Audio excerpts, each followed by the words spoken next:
All right, welcome to the Refinery episode number 6, July 22nd. Um, this is Leslie. I'm with the Conservative Union. We've got our regulars, JD and Felicia with Free Radical Network, and we have a guest joining us today, John Pierre Maley with the Political Informer. And we're going to talk about whatever comes to the top of our heads. John Pierre, tell us a little bit about yourself. Okay, I'm 19. I run the Political Informer, as you said. I also go to college at Patrick Henry College up in Virginia, and that's a college around 400 students at most. And let's see, what else do I do? I work at Belk's in the shoe department. That's about it. And that's just your summer job. Yes. I confess to having never heard of Patrick Henry College. I mean, I've heard of Patrick Henry. He's obviously one of Yeah, yeah. that's he's one of those old guys that wears those funny hats. Um, but what's that college known for? It's a conservative Christian college, at least that's how they label themselves. And they actually have several good, like a lot of people that have come out of that college have gone into like high positions, like for one, like somebody got into a high position in National Geographic, and they've been like aides to campaigns and stuff like that. Oh, Um, excellent. yeah, and they're like 2 hours from DC, so there's a lot of opportunities there. Oh, absolutely, absolutely. So, are you studying political science or history or what? I'm deciding either political theory or government. Just depends on what each one has, which each major has in store. And you'll probably change majors a couple of times. I mean, I think that's what most people do. And the other thing we all just learned about John Pierre, the first name is French and the last name is Persian. Yep. And there's Polish in there too. So you like the rest of us, it's, total mix of are you a first generation American or were your parents born and raised here? It's just a multiple generations back. My dad was born and raised in Iran, and also France, so he moved between the two places. My mom was born in America. No, actually, she was born in Spain, but her dad was a military, like an Air Force engineer, so they moved around a lot. So I guess she's a several generation American. My dad, however, is not. Well, that's pretty cool. That's pretty cool. Yeah. That you get the background of France and Iran. Okay, I just got a message from T. And well, okay, no, that's actually Ryan. Why did it show T on me on my thing, on my computer? I'm learning how to read. Let's see. Ryan says he got stuck in a work meeting. Boo, work. Won't be able to join for about 30 minutes and wants me to try and call his phone number in about 10 so he can join by phone on the drive home. So we might have a phone joiner person, and I'm going to message him back if he will send me his phone number. I actually have a question, John. Um, what was it that got you sort of interested enough to start your own blog, and how has that process been? I started my blog. Okay, the current blog that I have now is actually a new creation as of last summer, but I've been blogging about politics for, uh, hmm, I'm gonna say since I was either 14 or 15. Good And Lord. yeah, I started I early. was 14 or 15. I was like, how does eyeshadow work? Yes. And you're all, I'm going to blog about politics. Yeah, right? I'm so inferior. Did you ever find out how eyeshadow worked? Because if No, so, I'm we need to still talk. trying. I gave up, actually. But what really got you into it, and got you involved? What was? Is it just your family? You've always been interested? I think it was a combination of getting into politics early and also finding out I could write. Like I actually like to write, so I think it was a combination of that, and I wanted just to write and get some stuff out there. And also, like I started off listening to Glenn Beck, like that's really what got me hooked, and then from there I just branched out. So listening to him and I just like all this like rush of information that I'd never even heard before, and I had to get it out somehow because I couldn't keep ranting to my parents. So Right? and my friends thought I was crazy a little bit. So I just decided I just started a blogspot blog and just started writing. And then as it progressed, I got more into it and whatnot. That's a really good, well, an interesting point that you bring up, that your friends thought that you were kind of crazy. How is that, being a millennial and having a blog and having these kinds of opinions at such a young age? And what was the reaction from your peers? I mean, that had to have been tough. It it was a little bit. It's more like the little things, not like it's not like they all ganged up on me at one point or anything. It was mostly just like now I'm known as the political kid or whatever, the friend, that friend who's into politics. And sometimes my friends will ask me about stuff, but No, the reason why I react like that is we're all We're that that friend. one. Yes. yeah, We're that collectively we are all that one friend. So yes, I feel your pain. yeah. So I never really had anybody to really talk about it. So that's why I really gravitated towards Google Plus and Twitter really fast, was because I didn't know anybody who really cared enough to talk about politics in the level on the level that I was on. So, um, so yeah, and whenever I bring it up, even when I bring it up now, everybody just gets quiet, or they try to make a joke at me. They're like, "Will you stop it with your stupid political crap?" They respect me for it, but we're friends, so we joke around. Um, a few of my friends will ask me about stuff. Usually, my more closer friends who actually want to hear about it. Um, it wasn't until 11th grade that I found a kid who's actually on my same level of political no, and he actually is an anarcho-capitalist. Oh, wow. Yeah, but he's an awesome guy, and we will literally have 4-hour discussions in Starbucks about issues.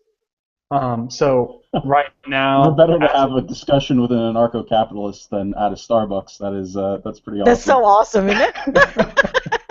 uh, The center of capitalism where you have to sit and follow the rules. Dude! I wonder what those people think of us when we're talking in there about like police states and like rights and all this stuff. They're probably like, "What the heck are they smoking?" Uh-huh. All the Yeah. hipsters are going, whoa. Hey. Can I get some? That's probably the prevailing thought, is can I get some? Yeah. Yeah, so that's really my only friend that I talk a lot about politics with. And it was funny in the beginning, me and him clashed a lot just because our beliefs were so different. But over time, we kind of decided and figured out that we agreed with a lot more, we agreed on a lot more issues than we differed on. And so we just clung to that. And so now we just discuss issues and theories and stuff. At college, I found two guys that were actually, there's a lot of people there that will more willingly talk politics with you just because it's a politically oriented college. Hmm. But even there, people are kind of like, dude, shut up. What are you talking about? Or like if a political discussion erupts in the middle of the table at the cafeteria, people are like, oh crap, we're getting out. Um, yeah, they like run. So two of the guys I'm rooming with next semester, they're into politics too. One of them used to be a libertarian. Now they're both theonomists, which is like cringing. They're both what? Theonomists. What is that? A theonomy, it's God's law rules is law. So like take Levitical law and make it criminal law. Whoa. Yeah, it's crazy. They went from libertarianism to that? Yeah, he went from those two. He went from libertarianism to that in the span of 3 weeks. So I'm kind of a little skeptical on at him about that because I'm like, Yeah. nobody changes their beliefs that quickly from Yeah. something that's like total freedom to freedom for only certain people unless you cross this boundary, which is usually gays. Um, so I'm still skeptical of that. I'm like, nah. Yeah, in college and in youth is when we all try on different hats. And Yeah. if you're a political person, you're going to try on different political leanings. And if you're into religion, this month I'm going to be Buddhist, and next month I'm going to be Taoist, and then the month after that I'm going to be Hindu because I'm learning it. And when I learn it, I fall in love with it. And then I learn the next thing, and that's really cool, and I fall in love with that too. And then I learn something new and choose that to be the right thing. And in older people, it becomes hypochondria because we learn about medical illnesses, and every medical illness, oh, I have that. And then you read about, oh, I have that. It's not just that same exact WebMD is pretty much the devil. Probably, yeah. I'm fairly certain of that. And I But and I think that phenomenon is what happens with kind of any topic that you're deep into. If you're studying all the theories of geological discoveries, whoever you happen to be studying, he's the guy who was all completely right and you're on his side. And then you read the next discoverer and go, oh, no, he's the right one. So yeah, I'm guessing your theonomy guy next semester a he'll be a liberal, and then the semester after that maybe cycle back to being a libertarian. Well, what's funny Or is that okay, I have three roommates next year, and two of them are theonomists. Well, one of them converted the other. So I'm like, it wasn't even like a professor that converted them or anything. It was just another one of their friends just finally, like they said they had a come to Jesus moment. I'm just call a bull on that, but yeah, that sounds to me like just what friends do when they like,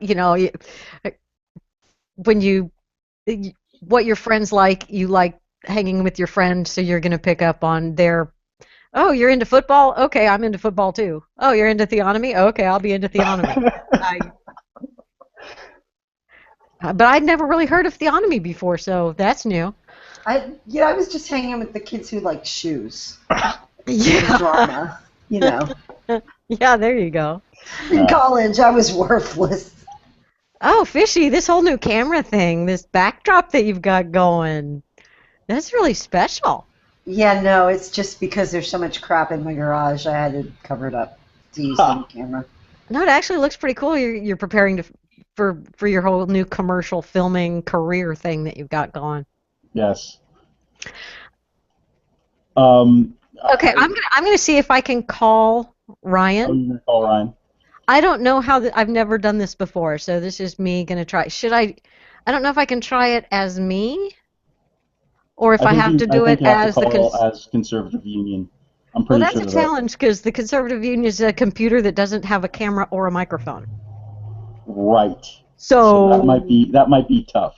hmm okay, if I send an invite, that's to names, circles, or email addresses. Where's the way to add somebody by phone?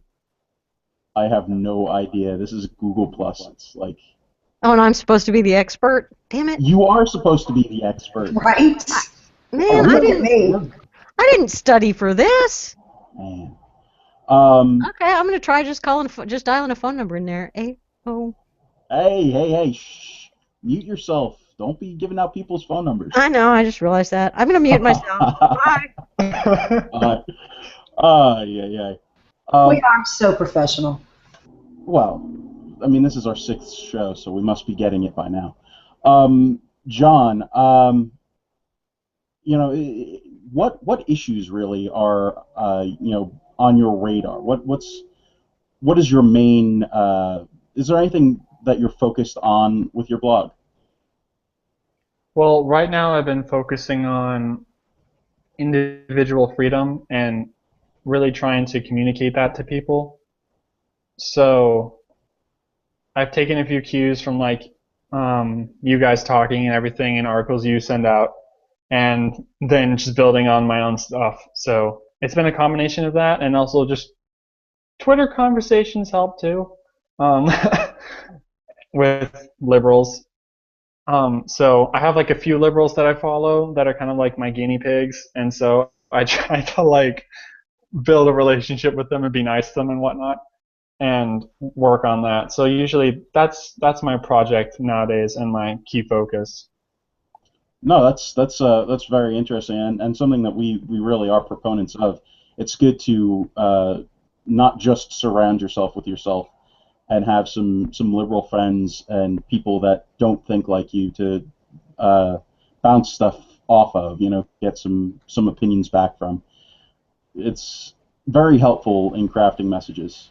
I So that's find really Yeah. good Google that you're Plus doing it. is really good about that too. For me, it's much more diverse than my Facebook, and although I use a lot of lists on Twitter, people are so much more able to be personal on Google Plus. So, I mean, I imagine that you not are aren't just reaching out to people on Twitter, but you've probably got a pretty good Google Plus following.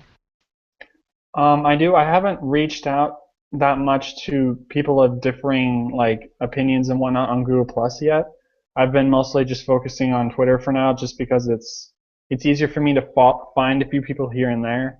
And on Google Plus, I haven't. I've been focusing on other things, so um, I need to find those people. But yeah, it's kind of a project that I'm going to be working on soon. Gotcha. It would probably be a good idea to ask you what your Twitter is, just so that everybody can follow it and do that fun stuff. Oh yeah, it's at John Pierre Maley. So my name just in there. And it'll be in the links at the end of once this goes up on YouTube and we have a chance to insert links and do all of that fun stuff. We'll have it there. So be sure to follow him. If you're not following him, then follow him and follow everybody else too, because it's important and good and stuff. Twitter, it's important. We need to do these things. Have social media working full blast. Speaking of social media, I mean, this is the new frontier of politics, and aside from just talking to liberals and throwing ideas around there, um, I want to know about your friends. Where do they get their news? Is it really social media based? Um, where do you get your news? For me, I use Feedly, and so I have a few websites that I follow. The main ones are theblaze.com and Breitbart, just because they send out a ton of articles every day. So if I need to find something, it's there. Oh my Um, gosh, with them in your Feedly, if you go away for a few hours, you come back, it's like 400 new articles. I'm like, oh, yeah, yeah. God. Breitbart gets to 900 in like 3 days, I know. so Oh, yeah. It's insane. I usually focus on the Blaze a little more. Sometimes I pick out articles in Google Plus. It just depends what it is. I also follow fee.com, no, fee.org, Mises.org, and Cato for like economic stuff. And then what else? Oh, I follow Reason TV or Reason.com. And then I have the Conservative Union in there too, and Free Radical Network. So Which has been, is that still down? Have you guys gotten your website back up? Free Radical Network is still down. Oh, no. Server host got like lots of bad stuff happened. So we have a lot of the files, so it should be coming back up pretty soon, hopefully. We Okay. have people working on it as we speak, so that's hopefully that'll get resolved pretty quick. The hamsters are running wildly in a little. The tech gnomes are at it. Yes. Good. Good, because that when on my feed reader, I don't use Feedly, I use Reader, and on mine when Free Radical Network, was it yesterday or day before? I think it was day before yesterday that it Yeah, died. it I was it think it was was very Sunday. very late in the evening Sunday. Yeah, I saw the on my feed reader it shows Free Radical Network with the big X. I'm like, oh no, what happened? And it's just been gone. Just gone. But it did inspire me to go to theconservativeunion.net, Back up ins- all of the things. install the WordPress plugin to do backups, and then also figure out. And I'd had that installed before, where it was doing a backup every day, but it was just putting the backup on my same server. I set it now so that my backups are copied to Dropbox every day because I just do not want to take a risk.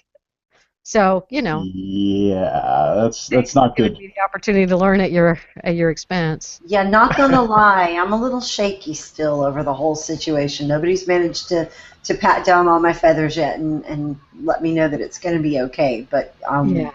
yeah, that's a lesson. Learn from my fail. Yes. Well, and okay, let's just divert a little bit because this does kind of bring me to something that I've been in the back of my mind. There's been a blog post kicking around for a while, and that's where most of my active blogging happens, which is the back of my mind rather than actually on the keyboard. I've I've written an awful lot. I've just published not much. It's kind of the way it goes.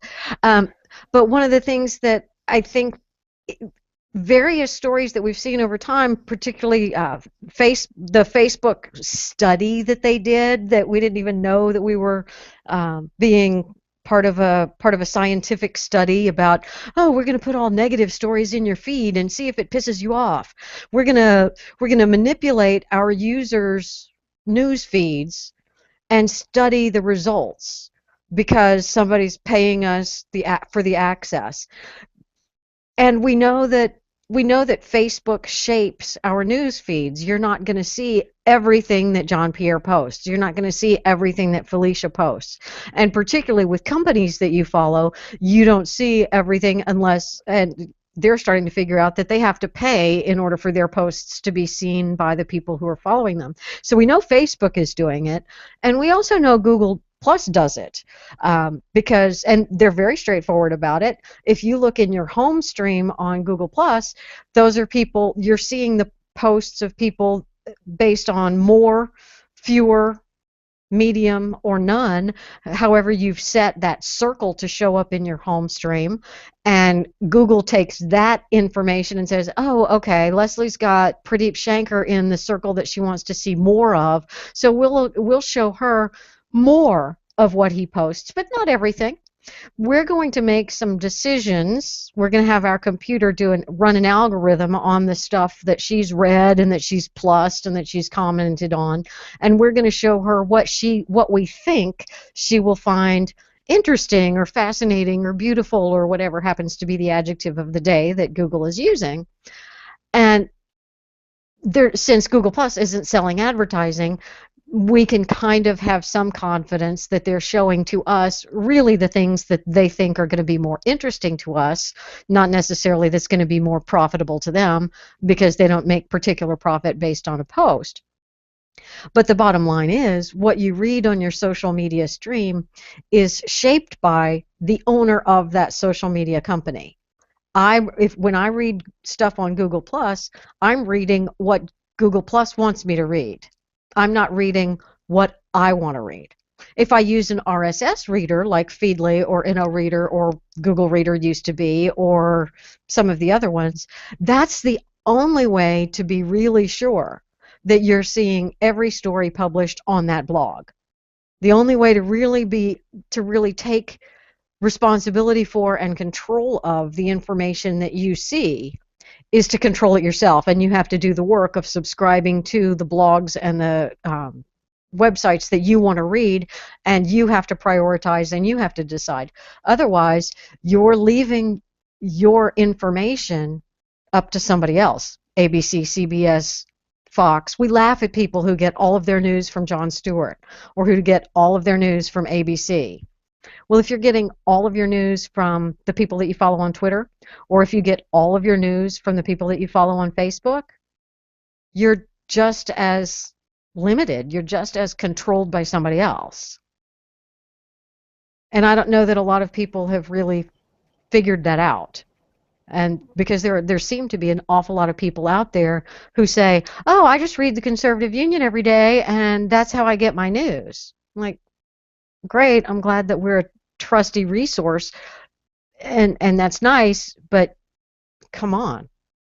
I don't want that responsibility for you, and B, that's so limiting. And what if we decide to be all cats all the time? You're going to realize that the world has turned into catland, and you won't know any different. Don't talk about Pradeep that way. He is the cat gift guy. Yes, yes. No, but Well, also, you can control for some of that. We do, have to be conscious that the sources that we choose need to be broad enough to give us more than just the bubble that we live in. And I do that with Facebook lists. People I don't even follow, I've got listed so that, and I've got quite a few columns in my tweet deck of those lists so that I can see all sorts of people. I've got an urban list of just people like, let's say, Roland Martin and folks like that, just to see what different people are saying about different things. My Google Plus feed, I have no idea how to change the settings on any of that, but I do manage to get a pretty diverse reaction. I'm in some groups that maybe people wouldn't want me to be in from the other side, but I go there and I'm getting that in my feed. Facebook, though, is a much more personal, I think, personal type, a relational based type social media platform, and so that's a little bit different. If people only get their news from Facebook, yeah, I definitely recommend branching out in one of the other areas. And Twitter is, as far as I know, unfiltered. I mean, if I'm following Kurt Schlichter, I'm going to see every single tweet of his. Whereas if if I just depend on my Google Plus home stream, I'm not necessarily going to see every post because Google is filtering, Facebook is filtering based on their algorithm. Twitter, at least, is Google giving is you filtering my own site page off of Yeah. my feed. I'm really frustrated about that. Yeah, because maybe you don't have it in the right circle that's showing up on Show Me. Yeah, I don't see everything that the Conservative Union posts. on Facebook, From you can fix that. You can control for that by enabling notifications for a page or for a user. So that way you automatically get stuff delivered directly to your inbox whenever they update a post. So I have a bunch of people and a bunch of pages set for notifications. So that's a good way to sort of protect yourself from getting screwed out of information that you might not see because of funky algorithms or people playing games with Farmville data. or whatever. Is Farmville still a thing?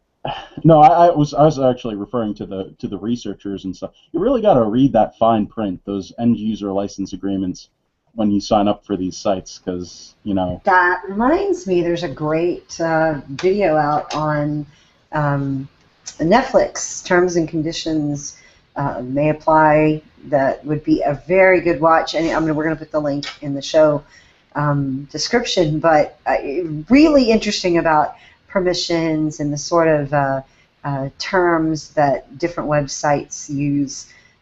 Fascinating. Highly recommend that.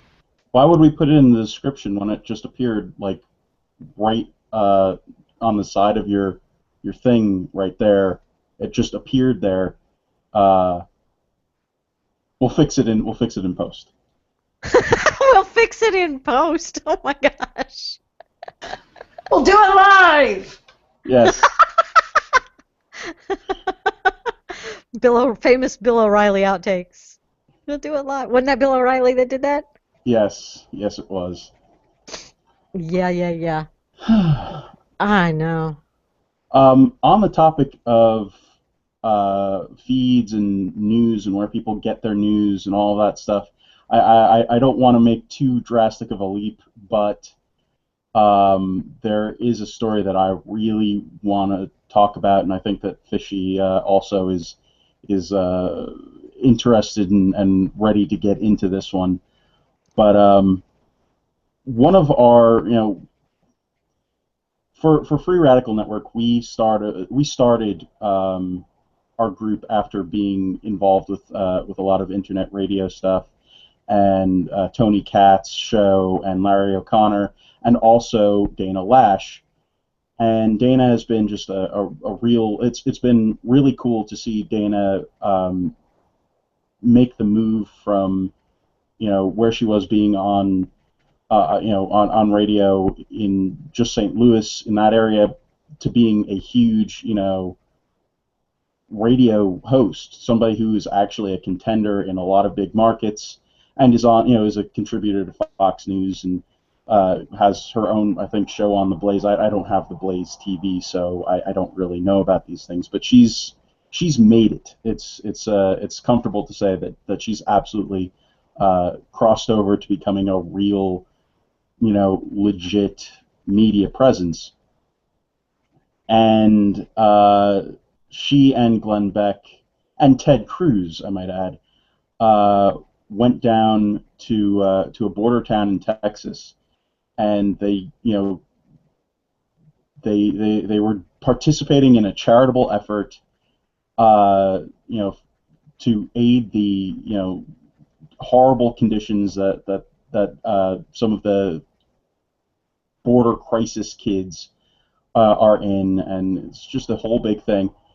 Oh, and I think we should say that we consider them horrible conditions because they Yeah, oh really yeah, are. I mean, but it's horrible conditions on the American scale. sure. For those kids, it could quite possibly be that the fact that they've got a non-dirt floor, it's probably even what we consider horrible conditions is possibly a step up. And it's certainly a step up from what they experienced in their transport from Guatemala and Honduras on the way. But it's still, by our standards, it's horrible because they're sleeping on the floor and eating next to a toilet. So, Well, not only that, but all of there are a lot of bad things going on, and a lot of aid really needs to be rendered in order to keep these kids not having infectious diseases and all sorts of other bad things happening.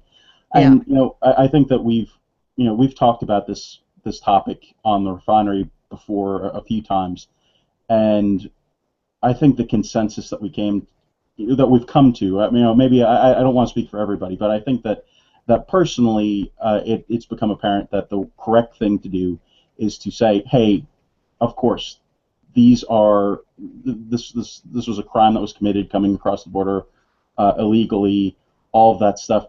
But these kids still need to be taken care of. We need to figure out how to address the situation. And right now, we have people who are, giving charitable aid to these kids, Mm-hmm.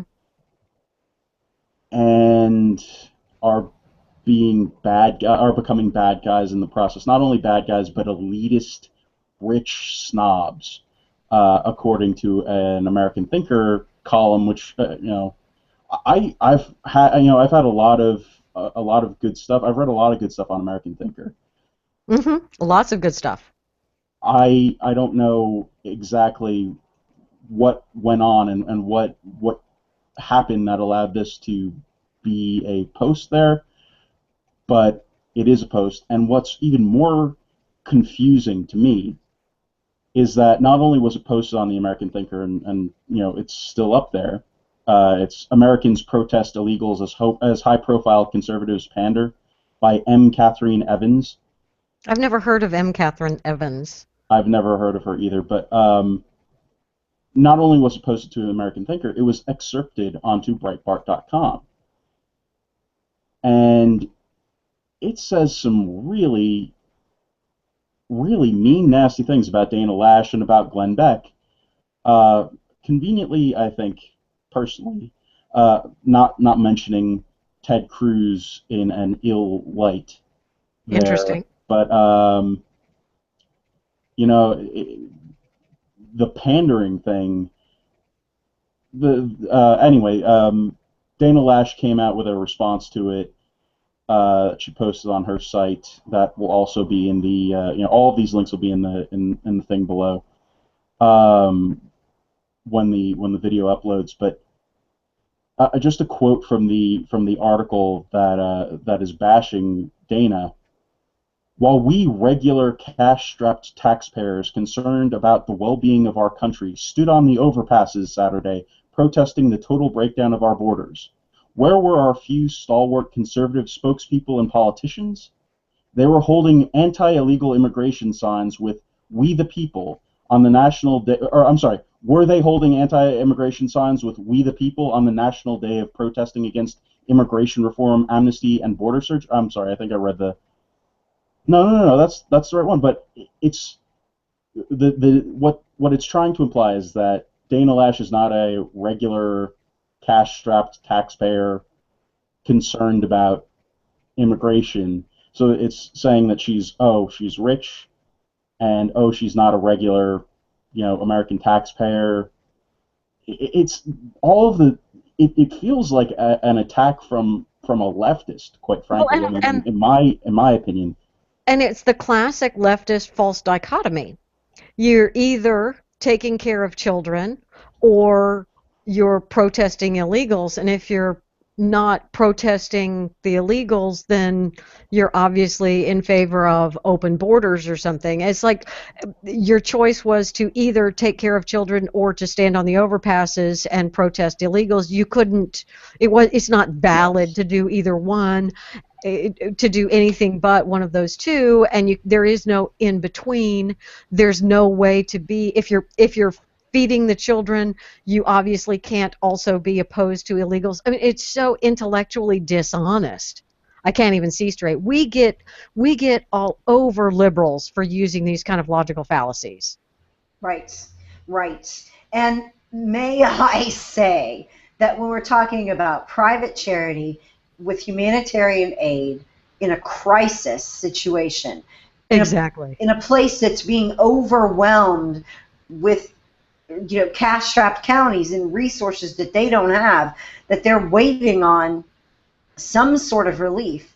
Either they're going to get it from the federal government, or the private sector, cash-strapped taxpayers, are going to pitch in. Which would you prefer? To show that the federal government can't do this as well as a private organization? Now, what we're seeing that's getting a little bit interesting is that private organizations are taking federal dollars and then becoming a vessel through which federal dollars are passing into aid situations. Okay, we can argue about that all day long. Right. But the fact is that Mercury One was doing a very privately funded, charitable, humanitarian, emergency relief effort, and at the same time a fact-finding mission to go down and interview and talk with the people that are dealing intimately with this border situation, which everyone on the right knows that the president has not, in fact, done at all.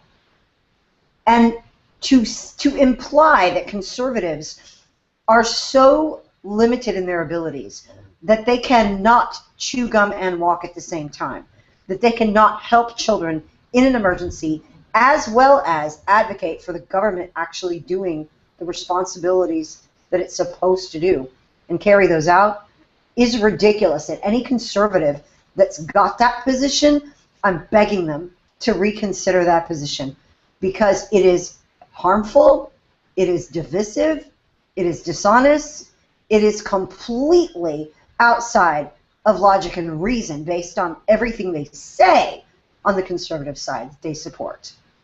And I'm trying very carefully to measure my words because I am livid that this has happened. And lots of bad words are not making it through the filter at this moment, for which I'm sure everyone is grateful. But if anybody wants to hear the other words, give me a call later, and I'll let you in on all the, yeah. Fishy uncensored, fishy after dark. Before we get John in on this, and I would love to hear his opinion on this, but I just want to read another bit from this article. This drove me absolutely nuts. Okay, the writer, this M.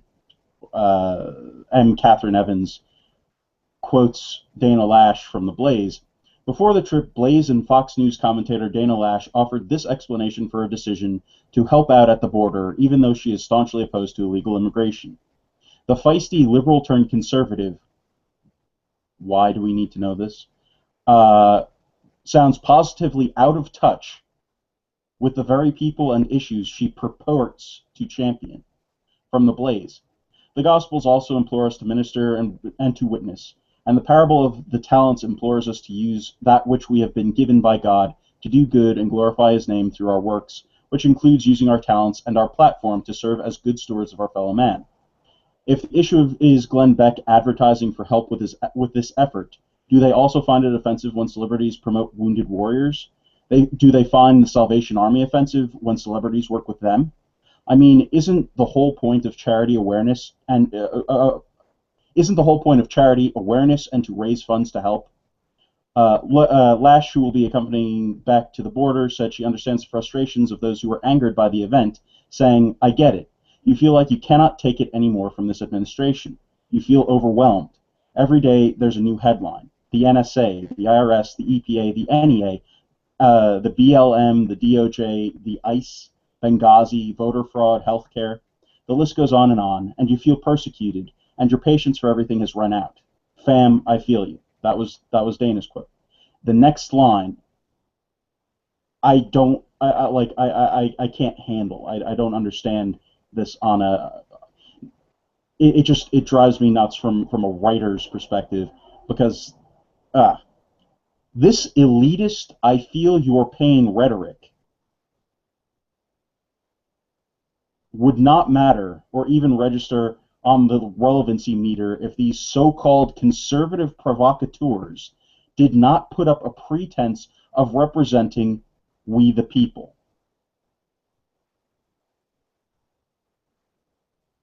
Oh my God. Wow. Yeah. All I can say to that is that writer does not represent me. And I'm going to say that there's probably a reason we haven't heard of this person. I'm just going to lay that out there. Yeah. Yeah. And John Nolte over at Breitbart, he came right out of the gate criticizing Glenn Beck for his messaging about soccer balls and charity. And Glenn was a little over the top on his when he initially started with that charity, because Glenn was, showman fame whore that he is.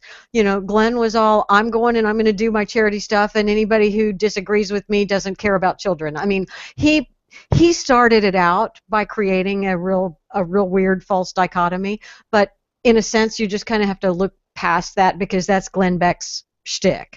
And John Nolte wrote some articles about Glenn Beck is evil because Breitbart versus the Blaze, and that's some shtick that goes on there for clickbait or whatever. But actually a week or so, and I didn't read too much about it because it was uninteresting to me. I don't like the partisan infighting that I see.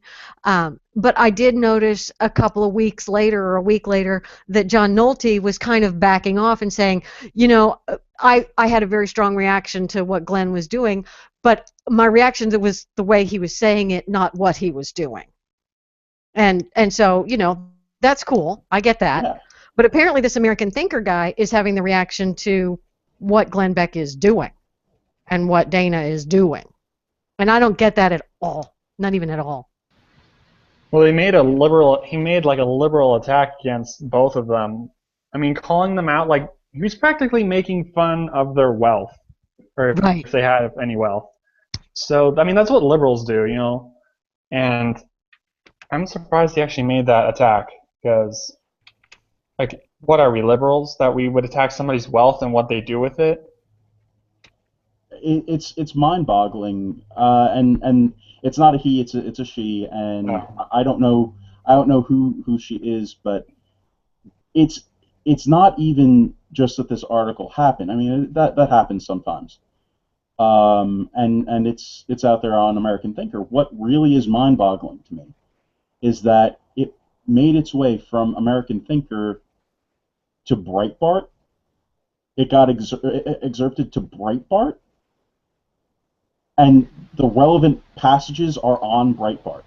Unattributed. Nobody's taking credit for moving it there. Oh yeah, no, and it's nobody's bylines on that. There's no byline on it. It just says, the staff, whatever it is, whatever the generic line is for them to post, news stories like stuff from the wires is the line on it. It's crazy to me that this kind of vitriol, and I don't know. There's been a lot of bad blood between Breitbart and Glenn Beck and Dana Lash and Breitbart and all that stuff. But seriously, I don't understand what good this does, and how is this supposed to help the conservative brand in any way, shape, or form? I mean, I don't get it, and it's disturbing to me. I read that article, and I think that was Prue who got that to us.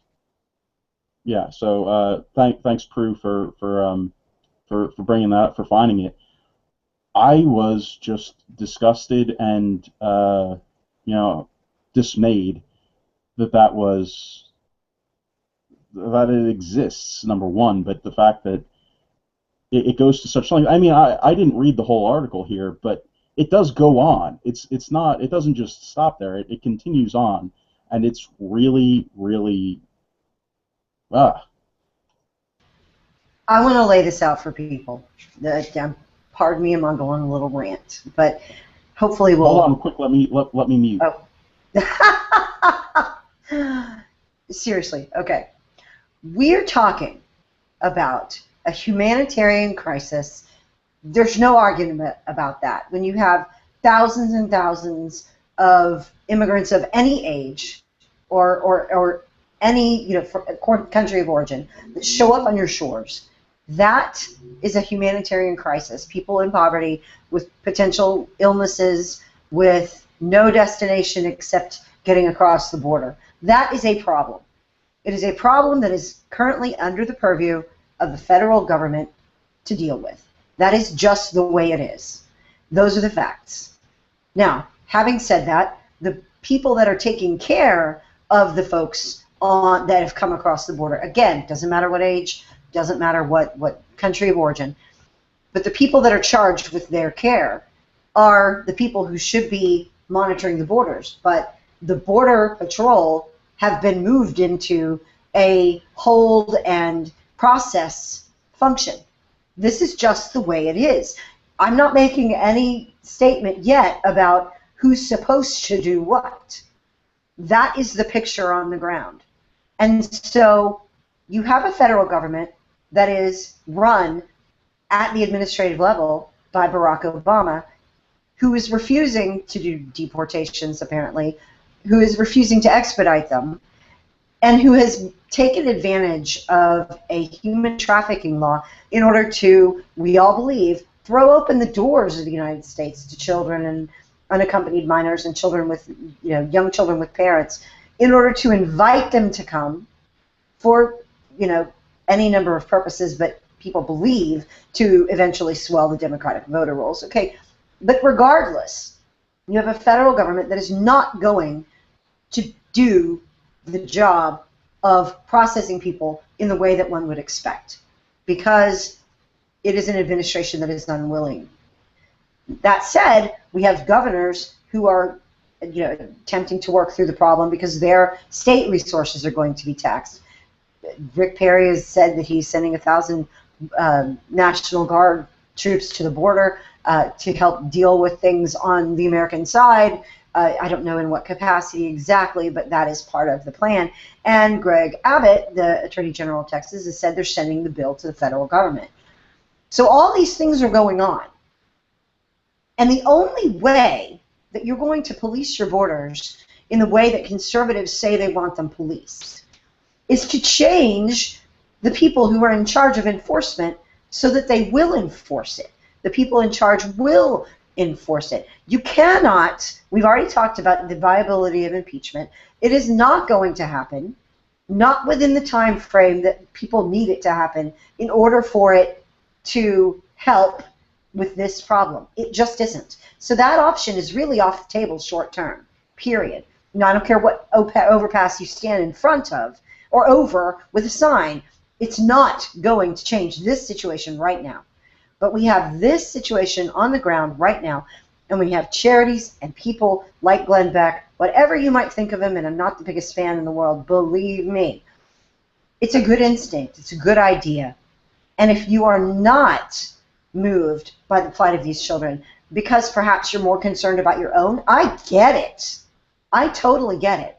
But the fact remains, they're there. The federal government is not dealing with the problem. And we, of course, cannot on our own enforce those borders. I don't care what people say about militias and whatever. We cannot do it. Follow that out to the end result. It won't look pretty. And so for anyone to start attacking conservatives, liberals, I don't care who goes down to the border and attempts to ameliorate suffering, attempt to find out what's going on, gather information, and use their high-profile status to do it, I am okay with that. Not only am I okay with that, more power to them, and I wish them the best to do it.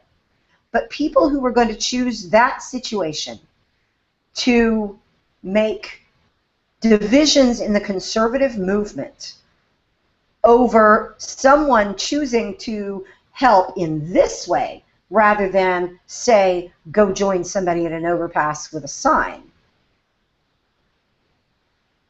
I cannot tell you how destructive and divisive that is.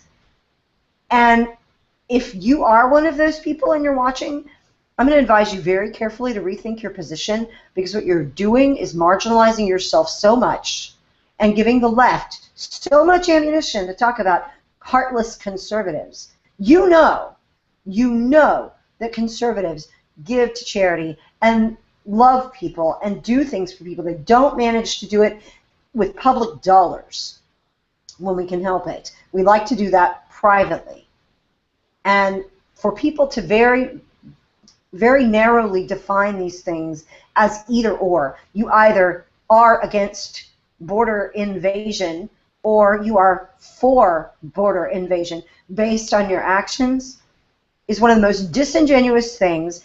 You had better cut it out. You had better, I'm talking to you, M. Catherine Evans, think through that again, and Breitbart for reposting it. You would better check yourself on these things, because that sort of thing is going to destroy the heart of this movement based on giving left every bit of ammunition they will need to characterize us in perpetuity, just from this one thing, in perpetuity, as evil, horrible people. And I'm not going to be attached to that sort of thing. And if people have a problem with that, hey, let's come talk it out. I got all day for you.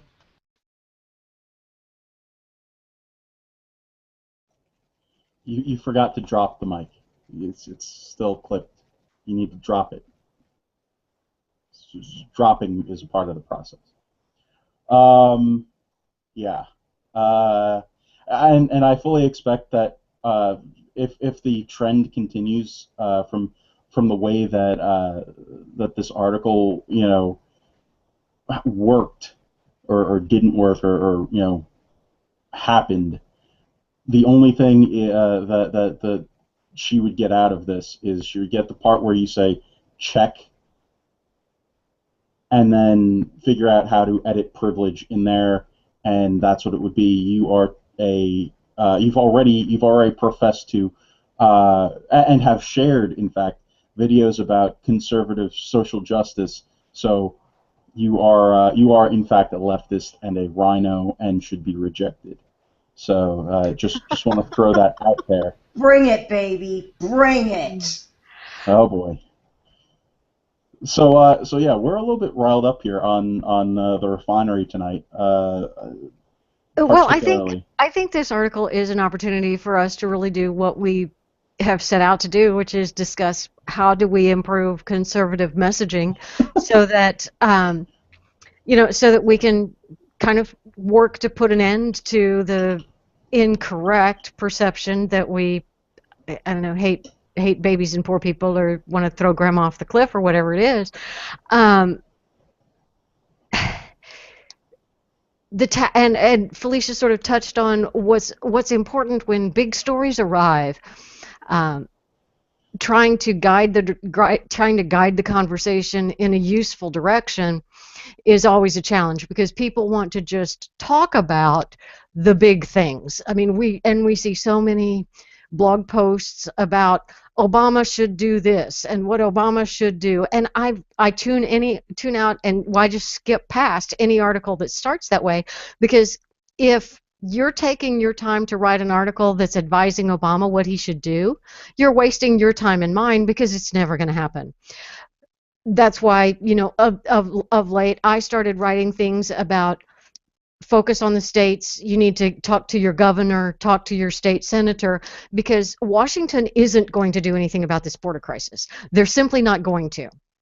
The only way to get Washington to do anything about this border crisis begins in January of next year.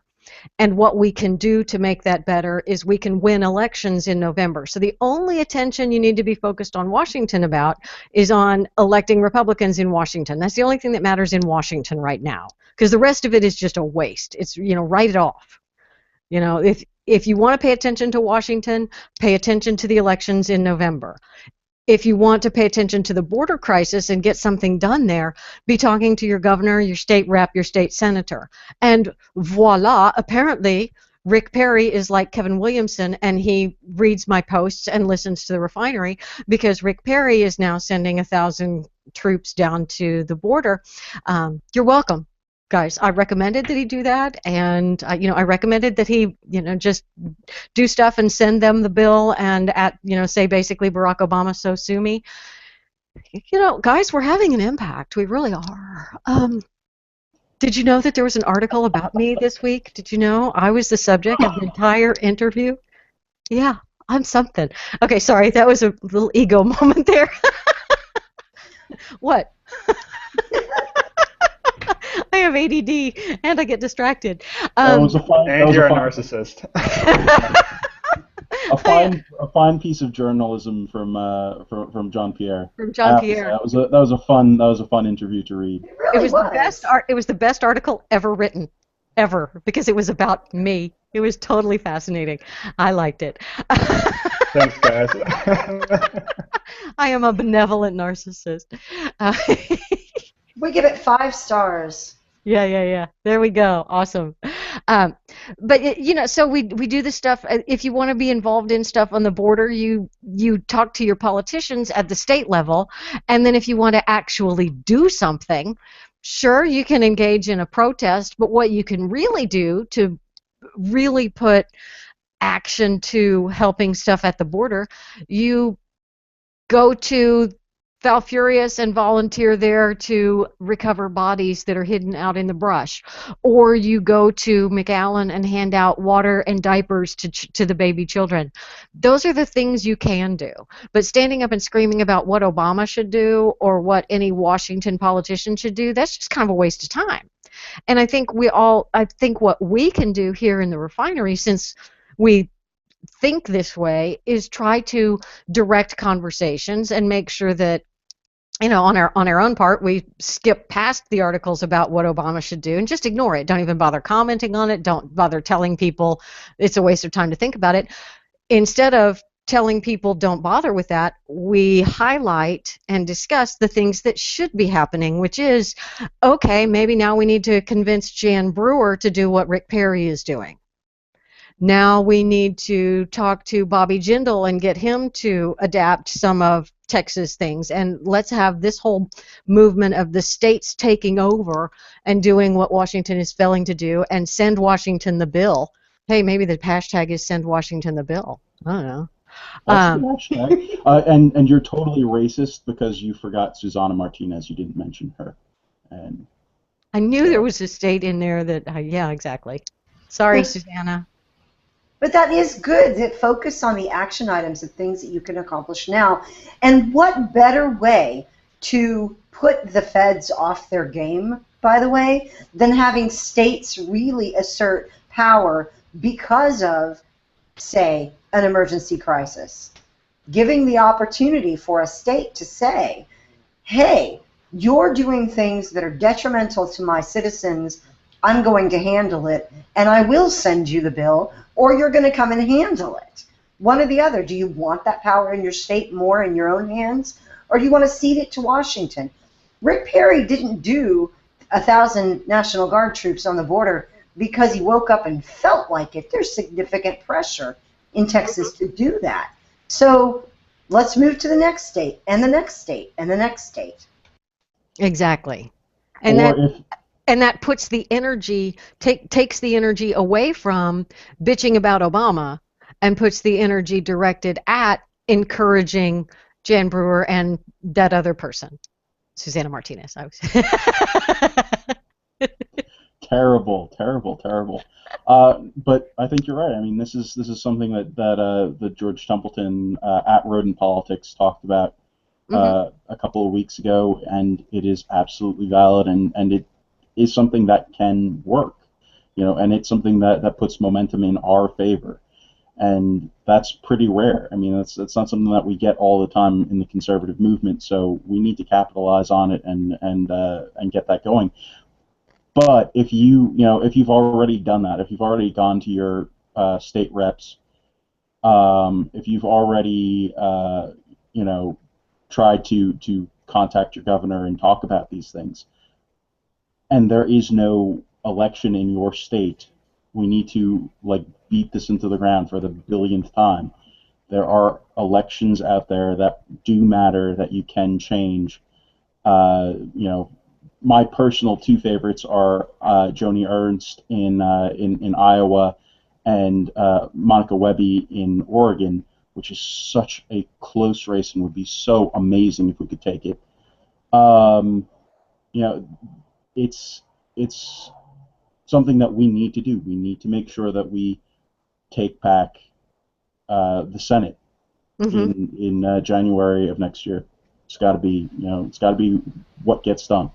And can we be really honest and think about the things that when we're taking an action, that we be really honest about what the federal government is willing to do under current leadership and what they are not? You can put as much pressure as you like on this administration and attempt to force them to do the right thing, but time and time and time again, we've seen that does not work. There's too much political cover. There's too much benefit to them not doing the things that we would be asking them to do. Can anyone say missing hard drives? Right. But there are effective, actionable items that we can take that are going to actually bear some fruit, and they usually involve putting pressure or supporting the stance of Republican governors, Republican lawmakers. If we're talking about anything in the Senate now, there's nothing that we can do to pass things in the Senate. Harry Reid's still in charge. So let's fix that. Let's go take some Senate races and make them winnable, and not only winnable, but very winnable, so that we can take the Senate back and at least have that also between us and the administration. And then 2 years from then let's pick a presidential candidate and push them over the line with, blood, sweat, tears, whatever it takes. Those are actionable things that we can do and goals we can set that are achievable and reasonable. And then focusing on what the government ought to do, as Leslie said, what the federal government ought to do is a nice thought exercise. It's a great thing to talk about the principles they should be following. They are not following them. So let's get people in place who will.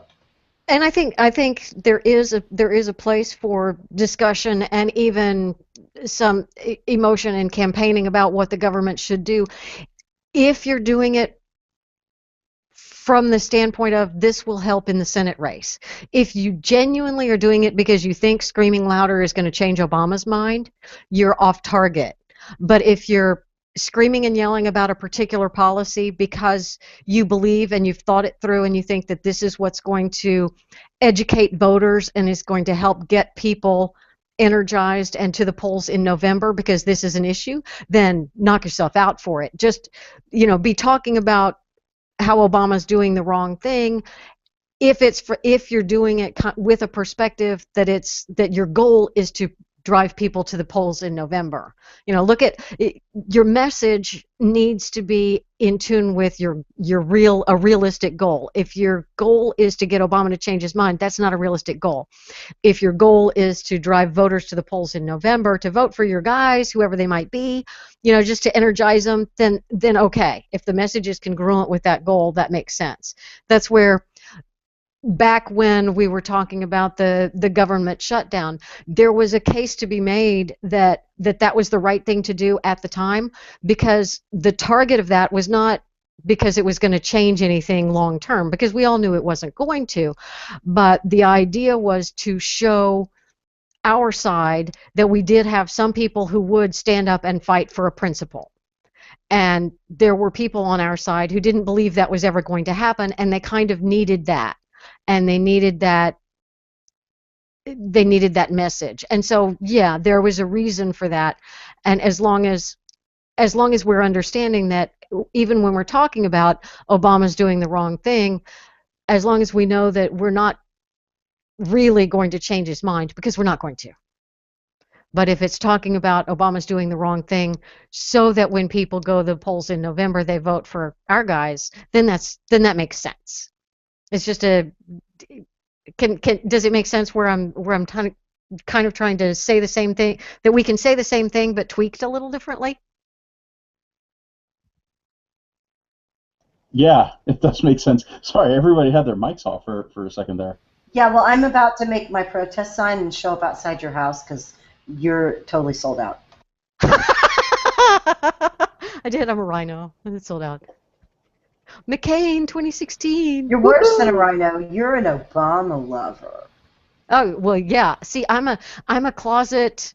I have actually literally been accused of being a closet liberal who is who is pretending and trolling all of you guys. I'm trying to get you on my side because I'm a closet liberal. I was called that by one of the true warriors. I'm sure he was very LOL. principled, and I believe it was somebody who didn't like the fact that we deleted them for cussing on the Conservative Union. Because if you don't like cuss words, you are not for freedom. well, that's the thing, is that the freedom of speech. Sure. They're impeding his freedom of speech by Sure. telling him to, not curse on your private forum. Yeah. Yeah. Oh, today I was called the How does this NSA work for trying to again? control the internet. And then I I'm don't, delusional. I don't even want to hear that story. It's Oh, there too are some hot. fun people. Some It's fun it's people. it's too hot, and I'm already too annoyed with everything else. There's no let's not hear that story. Okay. Man, Okay. it's just it's a sad, annoying day when we have this kind of situation from our own guys, and that's the thing that really Yeah. sucks the most, is that we're talking about friendly fire here, or what should be friends, and it drives me nuts. I don't get it. I don't understand it. Yeah, what is the purpose behind M. Catherine Evans spending the hour that it took writing that blog post, and all of the hours that have been spent reading and addressing comments afterwards? What was the goal in writing that article? What was the point? What was she trying to achieve? You got me. I don't know. Here's the ending paragraph. So if these high-profile conservatives think they will keep raking in the votes and money while playing both sides, they are delusional. Heart-tugging photo ops, slick marketing, savvy, sexy book covers, another hit at Dana, and courting the Tea Party rank and file may have worked up until now, but anyone who lends his name or face to this government-sponsored invasion of illegals could soon be on the outs, with those of us standing on bridges. Um, I am not looking at at the Hangout right now, because I'm on the page with the article. But if Fishy is on the ground and flailing, somebody please call medical services. she's hanging in there. She's maintaining. She's Okay, doing okay. all right. I am grinding my teeth so hard. Yeah. Not so good. Ryan, how you been, man? Doing good. How about you Awesome. guys? I missed the first part where we interviewed John Pierre. I'm kind of sad about that. Well, I'm sure there's plenty of time left for questions for John Pierre. So definitely, we'll get into that. But Ryan, did you get a chance to read this article? Did you get a chance to see any of what we were talking about? No, I have not yet. I Uh, just got it in chat and I've been listening and instead of reading it. So maybe I'll take a few minutes and read it. I kind of had a question on what Leslie was sort of just talking about. Is it better to focus on one thing, maybe talk to some Democrats or some people in the center and pick one scandal or pick one thing like how we fix healthcare or something like that, or is it better to attack from all sides? How are you going to get the people in the center to wake up? How are you going to get the more moderate Democrats to realize this is bad, switch sides? Is it better to say the NSA affects everyone, let's just hammer that point home? The IRS affects everyone, let's hammer that point home. Or death by a thousand cuts and point out each scandal all the time as they come along. What do you, as far as getting people to wake up, as far as getting that message out, as far as, like Leslie said, don't tell Obama what to do. We know he's not going to listen to us, but we can say, look, this is the problem. This is how we'd fix it. Next scandal comes up. This is the problem. This is how we'd fix it. And what's the best method to go about getting people? Well, I will say that just gonna throw in something here. Overloading people's senses politically never really helps. So like throwing in, like if you're talking to a liberal, throwing in a bunch of things like, well, what about the NSA? What about this? What about that? They just automatically freak out and go into defensive mode, and then you've lost them right there. And then you have to wait like 6 months for them to get back to a normal attitude so you can talk to them. So overloading them with that, I wouldn't advise. I mean, focusing on one issue is nice because then you can really concentrate on it with that one person and go deeper into it logically and socially and how it affects different groups and everything instead of blasting them and like shooting machine gun at them. So again, it kind of comes down to a one-on-one relationship, and then once you've built that relationship, work on one issue at a time instead of just, I mean, like Pradeep does a great job of posting articles, and he posts a couple hundred a day probably, and they cover, he tries to stay on Obamacare because that's his favorite thing, and that's what he knows. But he also, every other scandal that comes out, every article, I mean, he's like my news RSS feed pretty much. And so it's like, I mean, do we attack like that and hopefully those people who we have relationships see all of the corruption, all the stuff going on, or is it just one-on-one relationship, get to know the person, get to know the things they care about, and then talk about that one thing until you make headway there, and we just all pick one person and work one person at a time, and have some people that maybe post everything like Pradeep does, and some of us do one at a time. Maybe that's the best way to go. Well, I mean, I would say that, like all of us, I assume all of us have like one area that we have an expertise on. So with Podkeep, I guess, you know, okay, you're not okay, but in general, usually we all have our own like passions and whatnot on this and on a certain topic, and so we focus a lot on it. Like when I first started out, I was really heavily into like Islam kind of related stuff, so I really did research that a lot, and so I knew that the most. I will admit Obamacare is not a strong suit whatsoever, so I usually leave that to more experienced people who know their stuff on it. And but with that, let's see. I would suggest when you're talking to one person, it helps focusing on one person and not blasting a bunch of people also with one message. But when you're talking, so you talk to one person and really trying to build some form of relationship is good with them is always a nice thing. And then maybe if they bring something up, like say on Twitter, I have a few people in lists that I check out and see what they're talking about.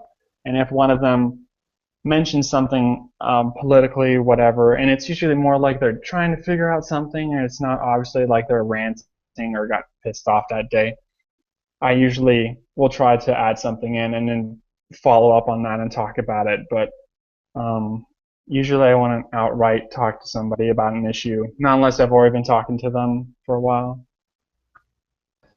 So one thing that Andy says, and he talked about it last week in one of the clips JD shared, is when you're talking to a liberal, say, I love the reason you're liberal on this. And for me, that's really hard because I think that they're liberal for the same reason that their heroes are liberal. It's like, well, you look up to Margaret Sanger and FDR, and you look up to all these huge racists who want to eliminate the whole race. I think you're smart enough to know the history, so therefore you must agree with it. And that's the wrong thing. Most of them probably want to be there. That's a bad way to come at it, because you're assuming Exactly. a lot that they know a lot more than you think that they do, because they do not know anywhere near as much as you think they do, I should say. Yeah. See, There's a that's reason where I'm why gonna try Margaret to do it. Sanger doesn't get brought up. There's a reason why Margaret Sanger doesn't get brought up in those circles a lot of the time. Yeah. These are not. You could make a case with FDR. You can do that, but when it comes to Margaret Sanger, she doesn't. It's very hush hush, and people don't know about that stuff. So those are very effective talking points to use. But again, it's if you're talking about abortion as a one-on-one issue, that's a difficult issue. Number one to interact with a person on, because it's so emotional, and it's tough to go there. See, I only have a few liberals in my circles, and I think my goal for the next few weeks is going to be to add more and just to ask people, what makes you believe this? Not say anything about it, just ask, what makes you liberal? What do you like about their policies? What do you like? And just get to know them so that I can honestly say, you know what, I like that reason. That totally makes sense to me. Now let's get down to the politics and the policies and how, raising the minimum wage. Let's look at all the studies on how that's actually worked in real life compared to your ideal of how you think it would work. And I need to get to know people more and get to know where they're coming from, because my life is fairly sheltered. My life on G Plus is kind of sheltered, and I need to get out there more. Well, and I think a lot of what the I love the reason you're liberal phrase is it's the opening that allows you to stand alongside the person and agree with them and get them to open up and listen. And for most people, the reason that they're liberal is because they care about the poor and they care about the downtrodden and they care about the needy. And what most people understand is if you care about the underdog, you're a liberal, because liberals care about the poor and the downtrodden and the needy. I, in fact, have had liberal people tell me that I'm a liberal because I care about the poor. Okay, I care about the poor as well. I love that reason that you're liberal. I love the reason that you're liberal because you believe that people should be able to choose and control their own bodies. I agree with that. And then you go on from there because you've just surprised them, and by agreeing with them, you've caused them to slow down and listen to you. And that's really all it is. I agree. I love the reason you're liberal. You're actually saying, I love what I'm going to assume is the reason that you're liberal. It may not be the reason they're liberal. The reason they're liberal may be that they love Karl Marx. Who the hell knows? But you're going to start out the conversation by saying, I love the reason that you're liberal. I'm assuming that reason is because you care about poor people, because I care about poor people too. I think it's really important to make the distinction that we're going to know people in our lives that it'll be easier to talk to about that. And then we're going to know people on the internet that it'll be a little bit of a different dynamic. Mm-hmm. And just because someone is on the internet, and this goes back to a lot of things that we've talked about already, doesn't mean they're not a real human being with real things going on in their lives.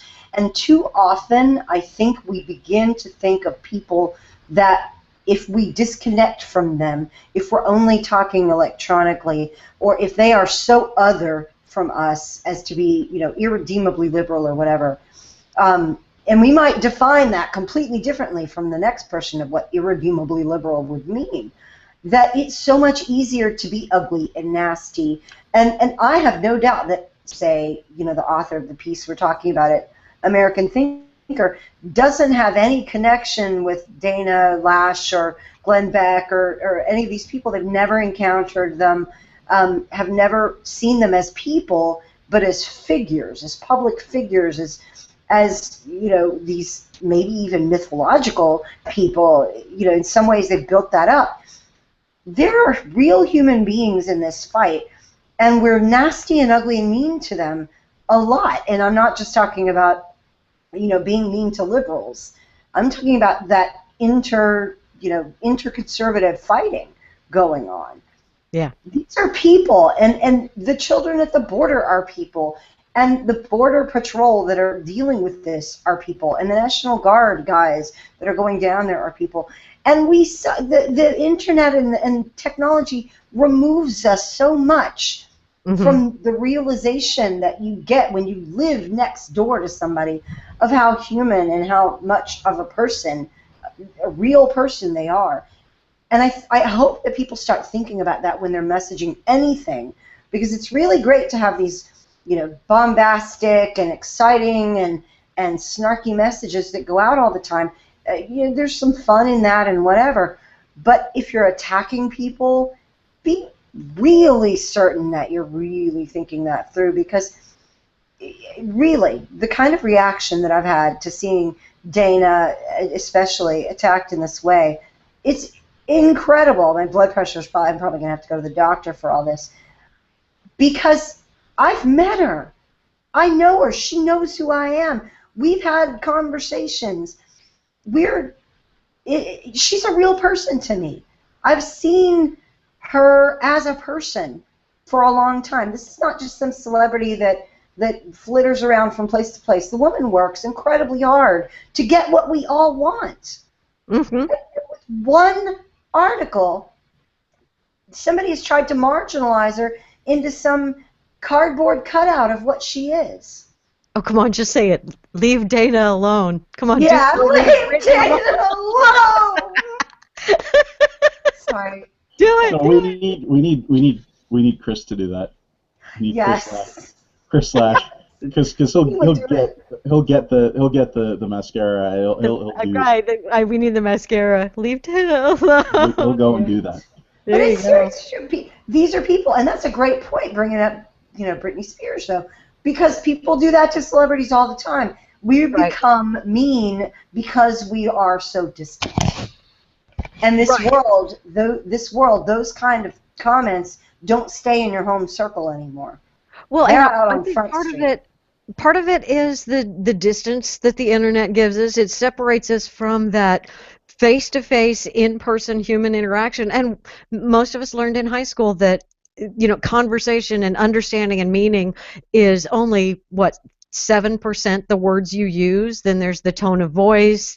Then there's the expression on your face. Then there's the physical, your body movements and close or far away, and all of these other nonverbal things that convey meaning. And on the internet, we lose all of that. And then you narrow it down even further to Twitter, and you're limited to the number of characters that you can use. And people are looking at their social media accounts on the phone as they're at a stoplight, so they're totally distracted. So you're only getting half attention to 5% of the meaning. And people don't really know how to write well anyway, so expecting them to write something that conveys a lot of meaning in 120 characters, that's asking a lot of people that are totally incapable and totally not up to the task. And as a result, the only thing that people can do effectively via Twitter, because Twitter it's not a threaded conversation, it's just a smash and grab kind of thing. So all you can do is say, you suck, you're ugly, your mother dresses you funny, your mama wears army boots. All you can say is those nasty kinds of things. You're not actually going to have a good back and forth conversation with any kind of value exchanged, because people just aren't taking the time. They're looking at a picture and they're forwarding it. They're tweeting a couple of characters. They're retweeting, and even the default Twitter, the standard Twitter interface to retweet is just click click. They don't even, Twitter doesn't even allow you by default to add your own comments to a retweet. They don't even want you to say anything. They just want you to retweet it. I mean, that's just sad. And I think it does separate, and then you have the whole fake name thing. And absolutely, I'm Leslie P. I don't give people my last name, and I'm a cartoon. So, who am I to criticize, right? It's because I I break wouldn't call you cameras. a cartoon. You're funny sometimes, so I wouldn't call you a cartoon.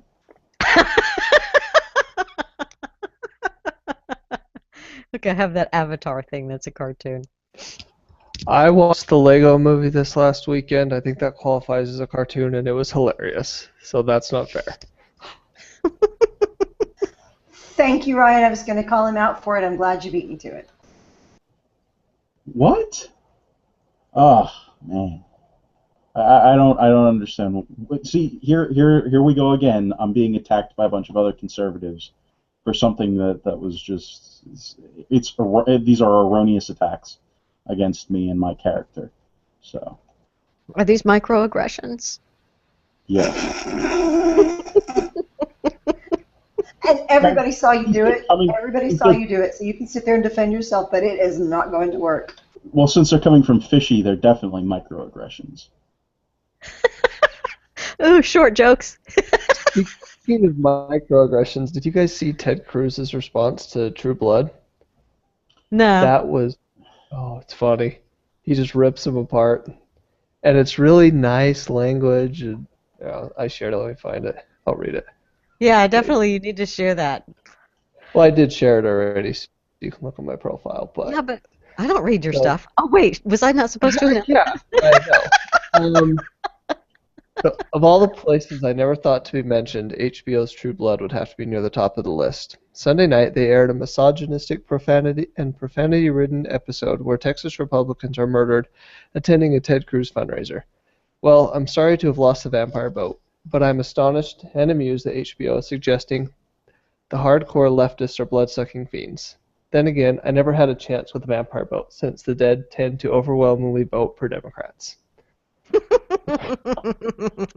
Blood-sucking vampires are Democrats. Well done, well done. He's got a good PR team. They seem to have a good sense of humor and an ability to be biting and strong while also being a little bit funny. Fighting. They fighting. Yeah, didn't really know. Wow. Sorry, oops. Oops. That's another thing though. Ted Cruz was at the border, and I mean, I mentioned that earlier. The article does talk a little bit about Ted Cruz, but it really, it kind of skips over that part. Well, and he was there The before. What I saw the one picture. There's like one picture of him getting a box out of a truck or something, and I saw that a couple of days ago. Was that trip, or has he been down there twice? I don't know. And I just know that hasn't, the whole Ted Cruz thing hasn't gotten much press. I don't know if that's because why is it that it's not getting as much notice as Glenn Beck and Dana Lash and all of them? Is it just because nobody really cares? Because, every time Rand Paul mentions a word, he gets an article. Is it that Rand Paul has a better PR organization that's making sure? Is it that more people are interested in what Rand Paul is doing and they're not as interested in what Ted Cruz is doing? I hope so. I know that. Sorry about that. You're very much a fan of Rand, and that's cool. My question would be, is anybody even seeing anything on it in the mainstream media? Are we just talking to ourselves about this? It may be. I'm sure we are just talking to ourselves about it. I doubt the mainstream media even knows that any kind of charitable event. I think the only charitable stuff that the media is talking about with regards to the border crisis is all of a sudden now they love Catholics now because the Catholics are wanting to take in the children and be all in favor of amnesty. And that's, you were kind of talking about that earlier, the difference between what Mercury One is doing, which is completely privately funded charitable outreach. And they do that not just at the border, but they do a lot of charitable outreach everywhere. Um, and Catholic churches and Catholic organizations are taking taxpayer dollars to do their to then take in children and place them with families and all of that kind of stuff. And it's a different it's a different type of charity. There's the privately funded charity, and then there's the charity that's getting in bed with government. And I think what we see the media liking is the charity that's in bed with government. Right, and I think we have to really be careful with that too. Not us, I mean, necessarily. I think we get it here, but I think everyone should be thinking that through, because, again, a humanitarian crisis, there might be infrastructure lack up and down the chain of the supply chain of getting help to people, and a church might be in a better position to administer aid of a certain emergency type.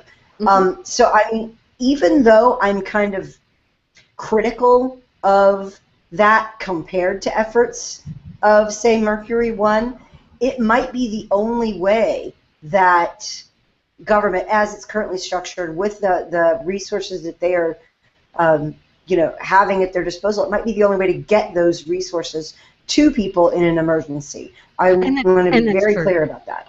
That's true. They have the infrastructure and the community outreach already up, and I would much rather taxpayer dollars go to Catholic charities and Little Sisters of the Poor than to go to Emmanuel Fund that's setting up a storefront in Chicago, the heart of Chicago, to do quote outreach unquote, and that ends up being slush fund kind of stuff. So yeah, if tax dollars are going to be given to charitable organizations, I would much rather they go to, Bear Creek Assistance Ministries, or Cypress Cares Assistance Ministries, or Catholic Church associations, because they do have the phone trees and the people that they can call to serve the hot meals, and they have the connections in the Hispanic community. The Catholic churches do. And they'll probably have the resources to do more with what they're given from the federal government. Again, I don't think right. They can be better. Should be in the business, but they probably can manage that better. But then there's always going to be the strings. If you're doing it on federal money, then the strings are going to come later. And there are, Catholic churches that are not in name only, but they are Catholic churches, but they are very in bed with liberal government policies and all of that kind of stuff. So it's not as easy to be 100% supportive. With Mercury One, I can be 100% supportive of what they do. With some of the Catholic stuff, it's okay, let me be a little skeptical, but I think they are the right thing. And I don't know. Well, with the Catholics, you also have the whole social justice movement, which sometimes, well, most of the times, transforms into government policies. Yeah. So then there's that. Yeah, it's like that step 2 of Catholic charities. Like, I really like your step 1. Can we just not do that whole step 2 thing? Yeah, preferable. It would be preferable if we could skip that part. Yeah. I before we drop the whole immigration topic and the topic of this article that was written at Dana Lash and Glenn Beck, but mostly at Dana Lash. I did say before that Dana wrote a rebuttal or something to that effect, a fisking really, on her site on DanaLashRadio.com. And in the article, she actually writes down something she said earlier in the day, and I thought this is really relevant to what we've been talking about. You could be hardcore against amnesty, but the government will not allow the people to be deported, she continued. That's basically everything that she said. Except the situation we're in, yeah. You could be hardcore against, like, we're hardcore against amnesty. Not a single one of us here is for Hmm. open borders. Not a single one of us here is for amnesty. But the government will not allow the people to be deported, she continued. In the meantime, this is the choice. It is either public money, tax dollars, and we bankrupt border towns, or it's private charity. These are people. These people are on the side of government. That's not conservative. For these people saying, well, go down there and giving someone a sandwich is a welcome wagon. No, Dana concluded. Let's take 2 steps back here. The welcoming party is the administration creating this problem. The welcoming party is Representative Nancy Pelosi going to the border and saying she's for amnesty. The welcoming party is Congressman John Lewis, who said last week he doesn't believe in borders. If people want to have frustration, I'm mad too. But sandwiches didn't cause the problem. It's the false beacon of amnesty that caused the problem. So, as Yes. conservatives and as people who want to solve problems, we need to deal with the amnesty situation. How we deal with the amnesty situation, as Fishy already outlined, is you win. You You win win. elections Absolutely. first. And And guess what? There's a thinking that we know that the Democrats are thinking that all of these illegals and all of their friends are Democrat voters, and they kind of are. They come from very socialist, totalitarian backgrounds. That's what they know. Their assumption is that the government controls things. That's what they prefer because it's what they're familiar with. And so, yes, when they come here, they are very pro-Democrat, big government. And the friends of theirs that are able to vote legally or effectively, whichever way, um, their friends are going to vote Democrat because big government is what they're about. Well, what's a better way to convert them into being small government than by proving to them and showing to them that as soon as they come to America, it's not the government that feeds them. It's individuals who feed them and take care of them. How about that for putting the proof in, the proof is in the pudding that here in America, it's not the government that takes care of you, it's each other that takes care of you, and the whole small government thing is the right way to go. If we ever want to have the conservative libertarian philosophy win, we have to prove it as being effective, right? It's the difference between saying, I need to do something about that problem, and saying, somebody needs to do something about that problem. We need Mm-hmm. to quit pawning it off on somebody. Yeah. And Glenn Beck is that somebody, and now they're stepping forward to be that somebody, and they're getting slammed by our side? Right, That's because the usual offensive. default to the somebody is government. Because that whole American Thinker article ticks me off the more I think about it. But other than John Pierre runs his own blog, but Fishy and JD and I and Ryan, we're all on group blogs.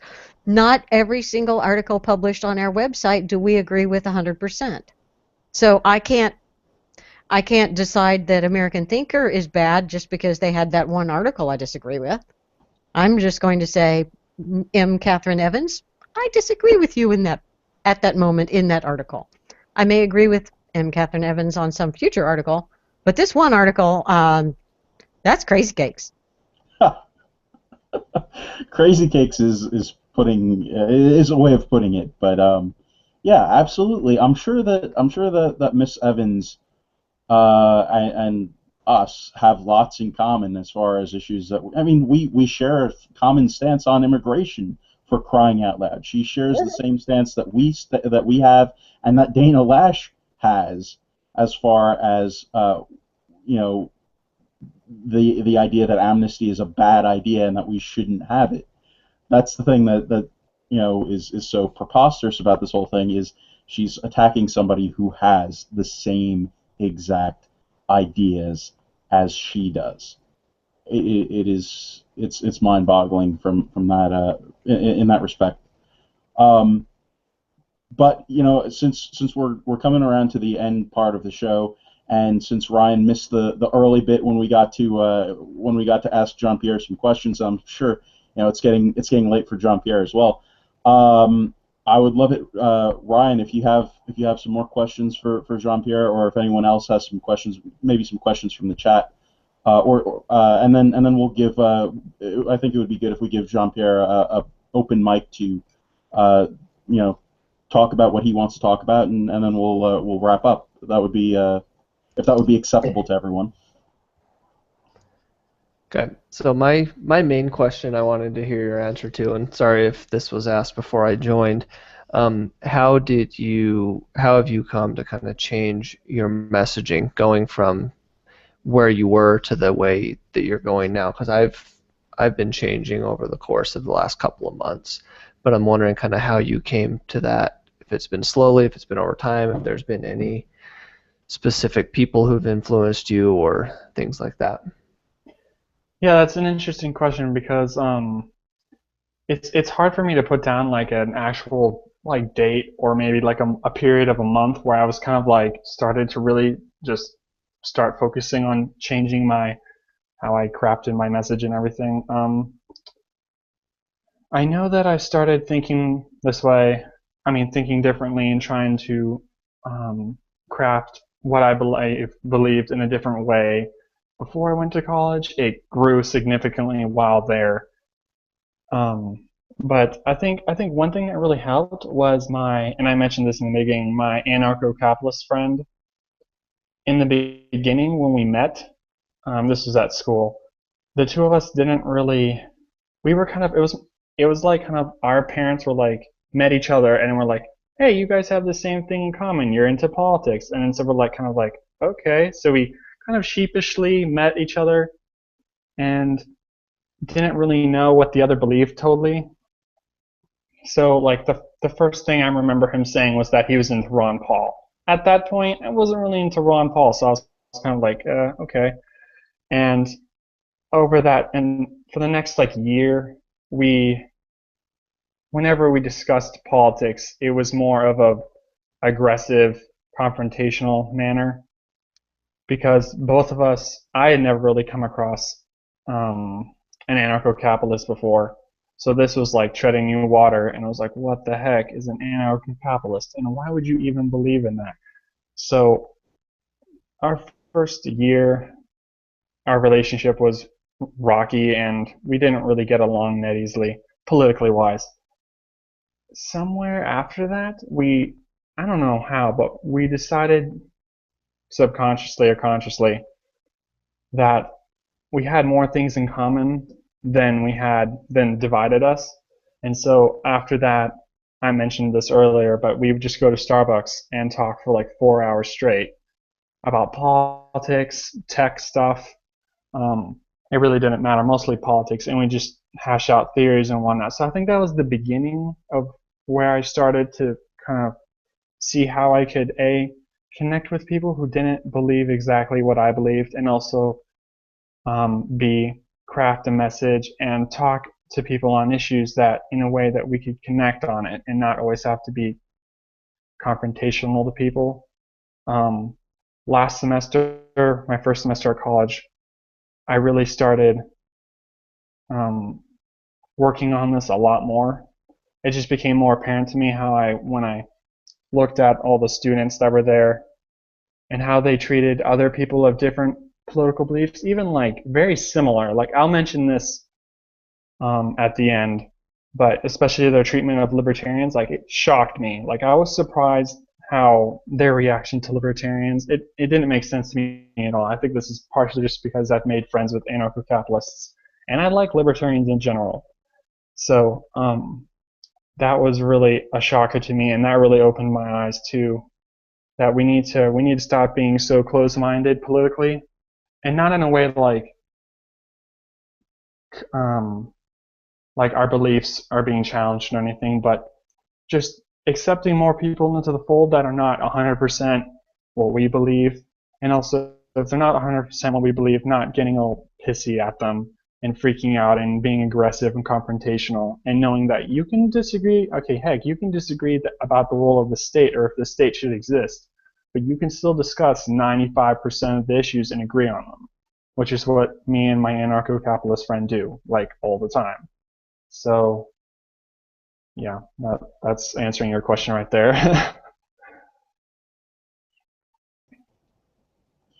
Good answer.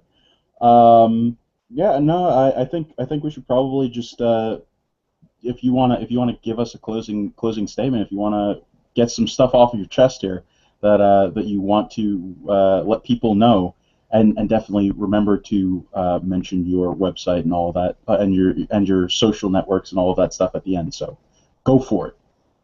Okay, I'll just focus on this one. My experiences at college, what I mentioned about my fellow peers and their reactions to libertarians.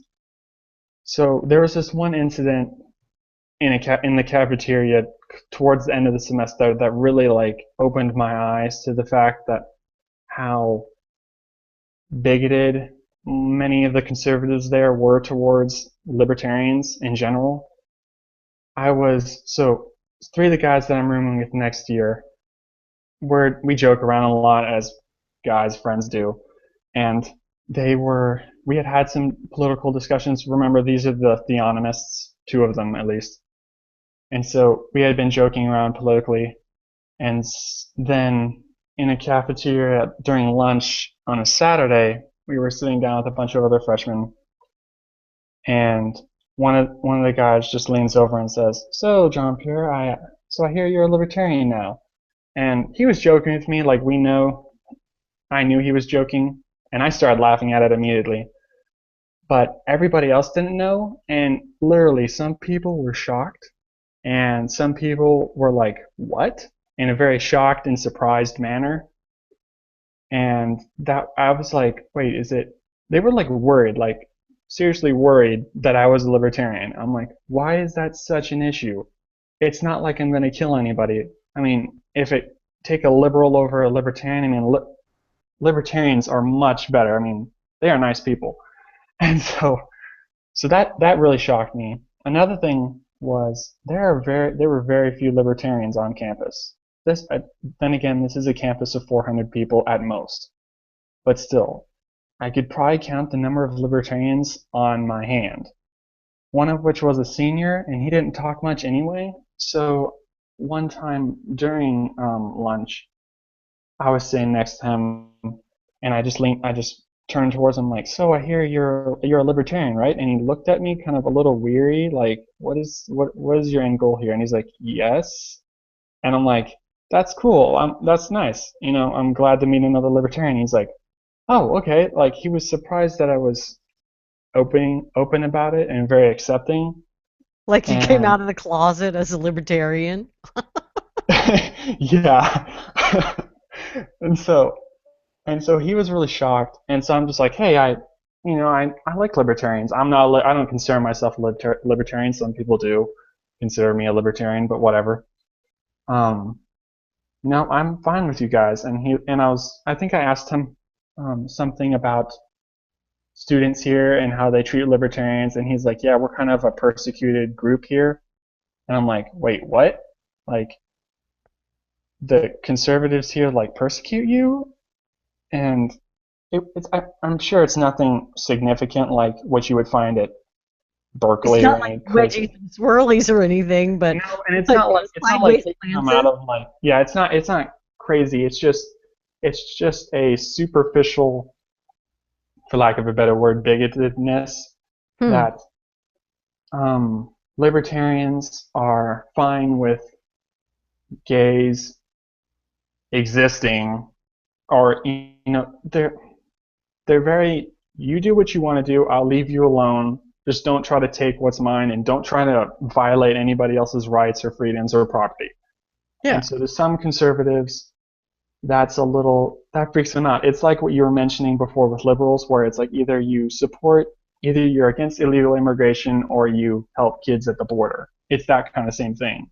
Either you're against gays and you want to put laws in that um, control or regulate their lives to some degree, or you're totally for gays and you're totally for gay marriage and blah blah blah blah blah blah blah blah blah.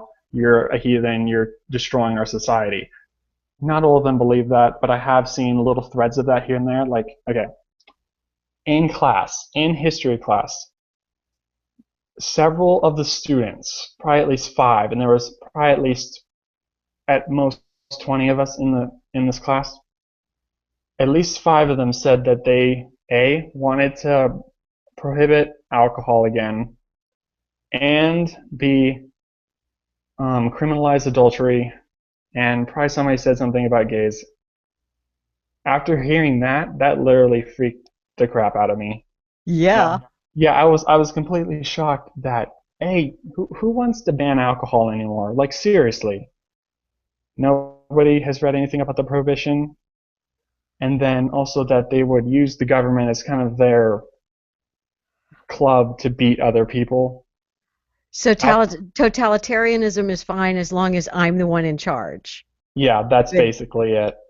Or I don't want liberals controlling people's lives, but as long as I'm the one in control, then it's fine. yikes! Yeah, That's big government conservatism, and that's that scares me worse than and most anything. yeah, I know. And not only did I find that disgusting on a term of politically and like and rights and everything, I found it very anti-Christian and very misguided on how Christians should act politically and socially. So Yeah. that whole like I went on a rant in class. Even the professor was saying some stuff that I was very like, nope, nope, nope, nope. And so that whole So did you pass the class or did you fail? barely passed. Not for Being a that rebel and reason. speaking out as a tiny little college. You go, man, you go. Thanks. But so those two situations and a few others really opened my eyes to how um, divided the right can be in general. Yeah. Like, I consider conservatives, libertarians, and even anarcho-capitalists to be on the same side, more or less. And so that really comes through in my writing and me talking to people and interacting with people. And so I really don't have a problem with, libertarians being here or whatever. I don't think libertarianism is anything to be worried about. No. But what I saw on campus a few times really shocked me and disgusted me. You're gonna say Yeah. something? That sounds kind of, yeah, kind of freaky because I don't want to believe that totalitarians exist on the right as much as they do on the left. Intellectually I know they do, but I think I would freak out if I met them. I'm glad it's you, not me, that has to meet them and hang out with them in school.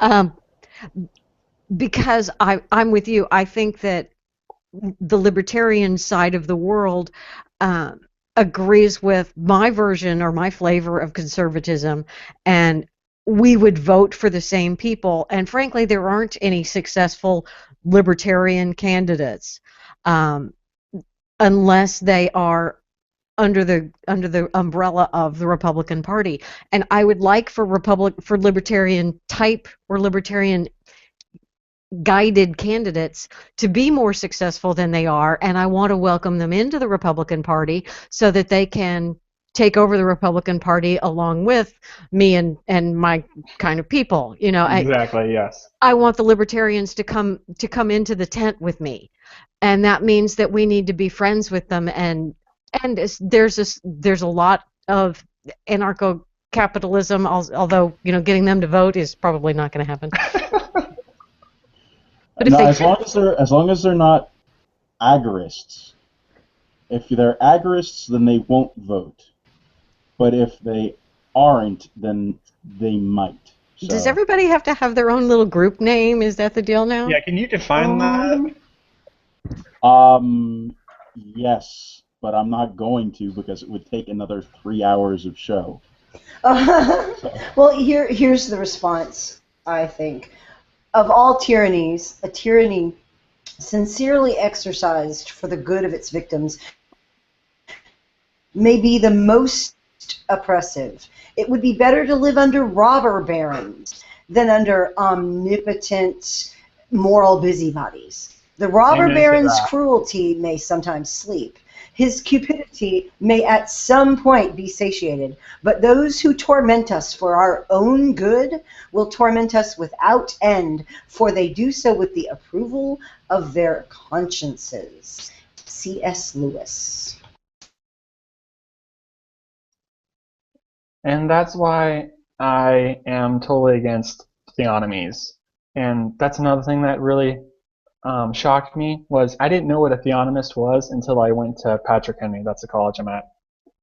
I literally got there and I was talking to one of the juniors in my wing in my dorm, and he was like, "Yeah, and there's a few theonomists here." I'm like, "What the heck is a theonomist?" He's like, "Oh yeah, that'll take some explaining." And after he explained that to me, I'm like, "Oh my gosh, like why do people believe that? And what could lead them to?" Obviously, of course, they think scripture backs it up. I totally disagree with them on that. But just the fact that there is a significant amount of theonomists on that campus just scares me a little bit of what they're teaching and how some kids can take it and turn the opposite way with what they're learning.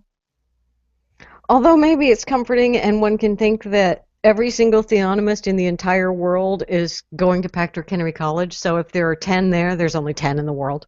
Yeah, but I have to deal with all of them. Well, yeah, sucks for you. Wait, that wasn't very sympathetic of me, was it? Okay, I'm not. I'm working on that.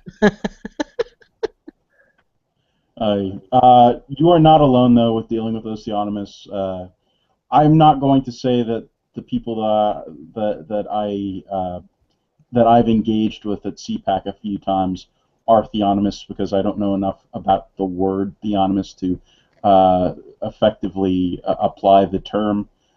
But suffice it to say, there are a lot of there is a subset of people that show up to conservative groups. I'm not going to call them conservatives because of that aforementioned desire to sort of wield government as a club.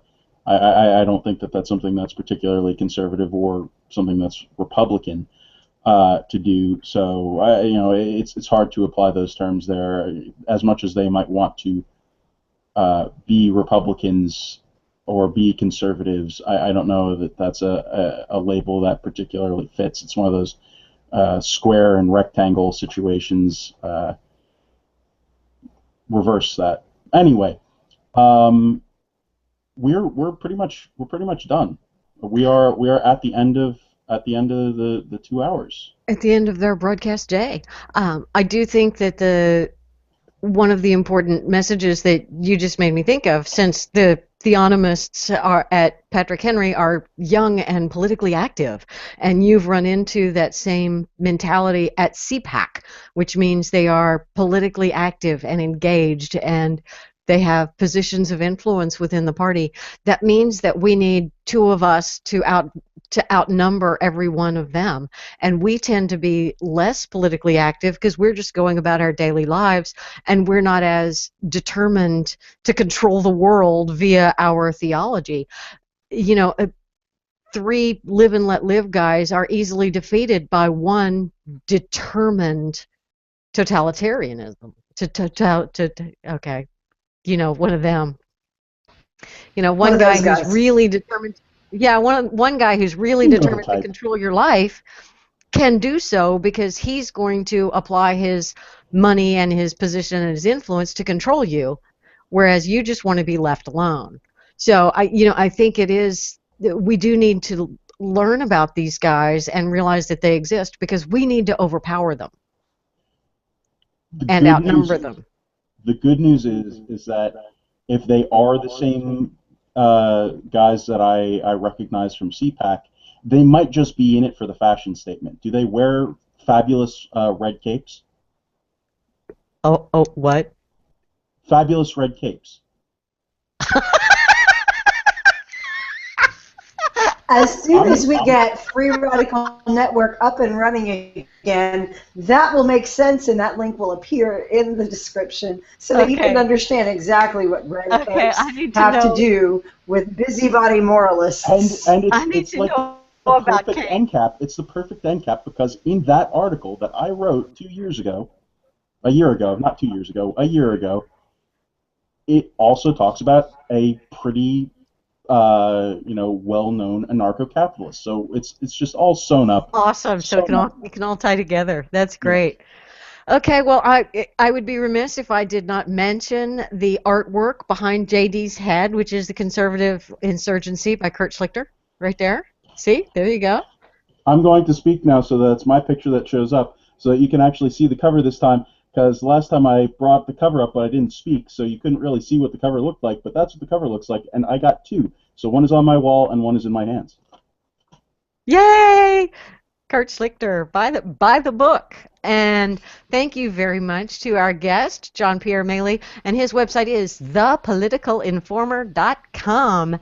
And he is one of us as far as guys who understand that the messaging needs to be less violent, less less confrontational, and more bring people into the tent. Because if we're gonna take over the world, we can only do so by being nice and the kind of people that other people want to be with and be like. So thank you very much for joining us, John Pierre, and thank you everybody for joining us in the chat. We had new chat software today. Um, and yeah, that there's either the Java or the Flash or the HTML interface with that little chat window. And if you choose the Java window, it does want to install Java for you. But like the benefit of using the Java version is that you can pop it out into a separate window or something like that. It's going to take a little more time for us to experiment with this little different type of chat that JD discovered this week. I like it very much. And also, we will see you guys next week, next Tuesday, 9:30 Eastern, 8:30 Texas time, and that will be it. Everybody say goodbye. 1 second. Thank you guys. Wait, By the way, thanks everybody in the audience for making this past week the best week that we've had for the refinery yet. We had a ton of views and clicks and likes and subscribers and all sorts of cool stuff. So if you like what you're seeing, subscribe to the YouTube channel, The Conservative Union, and like and share our videos because they will be coming out shortly, and they'll be one every day for the next few days or so. So be on the lookout and check them out because we enjoy doing them, and hopefully you guys get something from it. they're awesome. The snippets are the best part of the week, actually, because it's like, oh, yeah, that was really great. Oh, I remember when Fishy said that. That was brilliant. Oh, yeah, and there's always something to laugh at. Anyway, thank you guys very much. We'll see you Of all course, next it was week. brilliant. Bye.